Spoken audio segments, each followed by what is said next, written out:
Depuis la rentrée 2018, Un si grand soleil est diffusé au quotidien à 20h40 sur France 2. La série, portée par Mélanie Maudran et Valérie Caprisky, a été marquée par une tragédie sans précédent. Au cours de l'épisode du lundi 24 février, un personnage historique a été tué dans l'incendie de l'Escape Game. La production du feuilleton de la propriété de France Télévisions a fait le choix de faire mourir Léa, rôle tenu par Marthe Fieschi. Comme l'a expliqué Sébastien Fabiou, scénariste d'Un si grand soleil, à toute la télé, l'idée était de surprendre le public. 99% du temps, nos personnages emblématiques s'en sortent. Au bout d'un moment, nos téléspectateurs n'ont plus vraiment peur pour eux.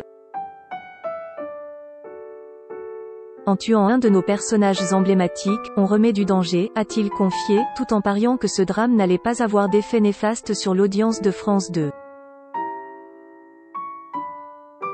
À travers la mort de l'adolescente, les scénaristes ont eu envie de faire basculer Vigile, joué par Fred Bianconi, dans un côté sombre. Virgile va vivre une descente aux enfers, mais on espère arriver à une rédemption, a précisé Sébastien Fabiou. Une triple hypothèse, alors que Lycée de Montpellier se prépare à rendre hommage à Léa, les tensions se multiplient entre Virgile et Ève. Le père de famille se sent coupable de ne pas avoir pu sauver sa fille. Au moment du drame, il était en week-end avec Ève. Manu est, quant à lui, convaincu que FX est à l'origine de l'incendie de l'Escape Game.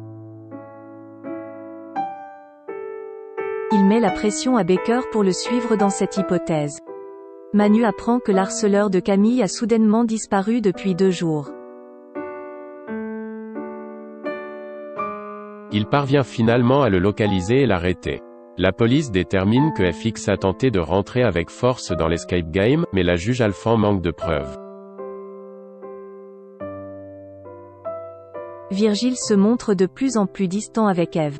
Mais pour Sylvain, Antonin est le seul responsable du drame. Johanna, quant à elle, assure que Christophe a mis le feu à l'Escape Game.